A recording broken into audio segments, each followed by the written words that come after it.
है। हमारे कर्मचारियों की कोई कीमत नहीं है। हम नरेगा कर्मचारियों के लड़के के बच्चों के उनके माँ बाप की कोई कीमत शासन की तरफ नहीं है। ऐसा अगर इन्होंने हमारी मांगे पूरी नहीं की तो जब हमारी कीमत ही नहीं रही तो हम अपने ब्लड से हम शासन को लेटर देके उनको बताएंगे कि हम जब हमारी कीमत नहीं है तो हमारे ब्लड लेके आप अपनी कुर्सी सजाइए और हमें न्याय दीजिए। ऐसा करके हम रिक्वेस्ट करके लेटर देखेंगे। 11 तारीख को हम नरेगा में बैठे हुए या आंदोलन में बैठे हुए लगभग 50 लड़के अपने खून से लेटर लिख के शासन को भेज देंगे। लोकहित में आप सभी का स्वागत है। इस वक्त मैं मौजूद हूं आजाद मैदान में, जहां पर आप देख सकते हैं 2 तारीख से बेमुद्दत संप पे बैठे ये लोग।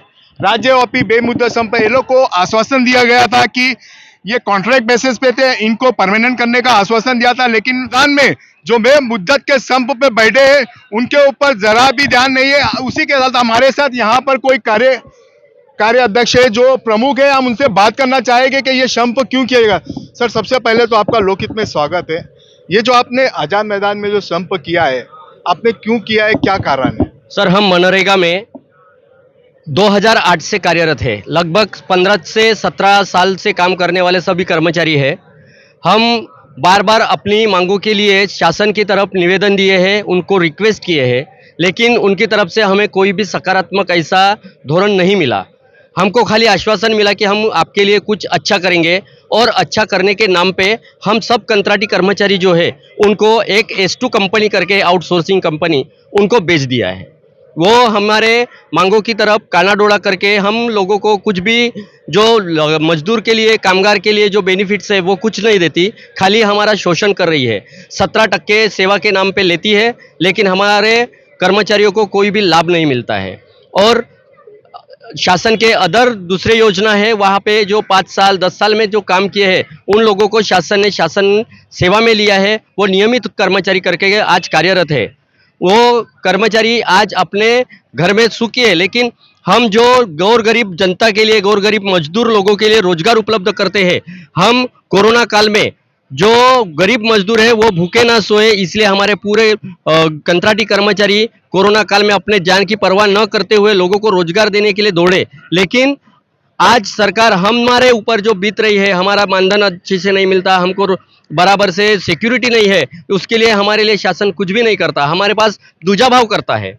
इसलिए हम शासन से रिक्वेस्ट कर रहे हैं कि हमको शासन में समायोजित करें और जो S2 जैसी कंपनी है वो उसको रद्द करे और हमारे सब नरेगा कर्मचारी का एक आकृति बंद बने और अदर डिपार्टमेंट में, अदर विभाग में जो कर्मचारी है उनको जो पेमेंट मिलता है उसके हिसाब से हमको भी समान काम समान वेतन मिले, जिससे हमारे बाल बच्चों के, हमारे माता पिता के आरोग्य की हम देखभाल कर सके, हमारा कुटुंब भी सुखी हो। इसलिए हम यहाँ पे अपने पेट के लिए, अपने अधिकार के लिए यहाँ पर बैठे हैं। और इसके लिए शासन की तरफ से हमारे 2 बैठकें हुई है। 2 बैठकों में हमें कुछ भी नहीं मिला, खाली उनको आपको S2 लेना है, S2 कंपनी से काम करना है, ऐसे बोलते जा रहे हैं। हमें S2 नहीं होना है, क्योंकि वो जो कंपनी है वो हमारे गौर गरीब बच्चों की लूटमार कर रही है। ऐसे कंपनी में काम करके हम हमारा आत्मसम्मान नहीं बेच सकते हैं। जैसे कि 2 तारीख से आप यहाँ पर आए हो, कहाँ से लोग यहाँ पर आपके साथ जुड़े?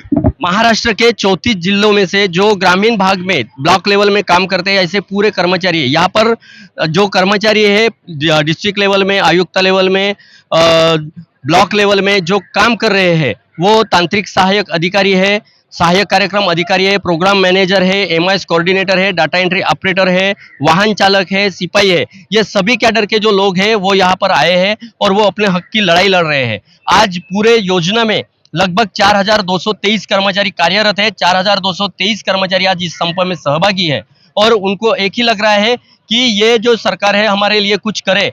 आज तक हमारे माँ बाप सरकार है, वो माँ बाप सरकार ने हमारे मांग की तरफ ध्यान देने को होना, इसलिए हम यहाँ पर डट के बैठे हैं। जैसे कि 2 तारीख से आप संप पर बैठे हैं, कोई मंत्रालय से कोई प्रमुख आया या कोई अधिकारी आया प्रशासन की तरफ से आपको कुछ आश्वासन नहीं?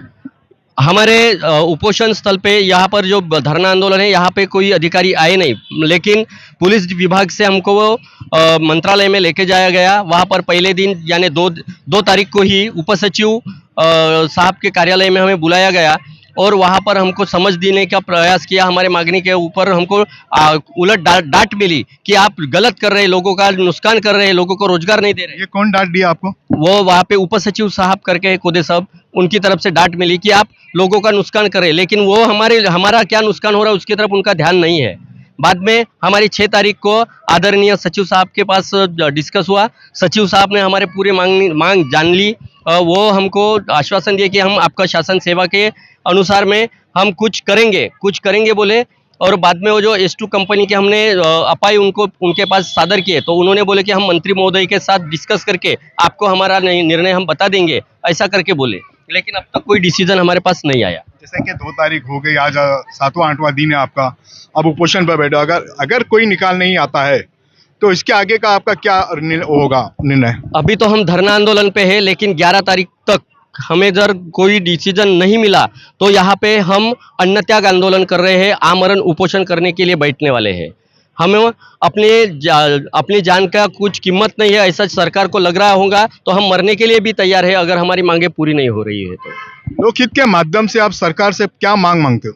हम लोकहित के माध्यम से, आपके माध्यम से एक ही रिक्वेस्ट है कि हमारे जो पूरे कर्मचारी है उनको शासन सेवा में लिया जाए, उनको न्याय, हक, अधिकार मिलने के लिए आप हमारे लिए प्रयत्न करें, ये हम आपको हाथ जोड़ के विनती कर रहे हैं।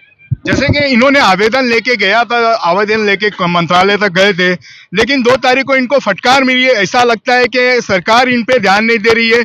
मेरी लोकहित के माध्यम से विनती है कि सरकार आए, इनसे बातचीत करे और इनका जो मांग है वो पूरी की जाए। मैं लोकहित से शफीक खान, जय हिंद, जय महाराष्ट्र।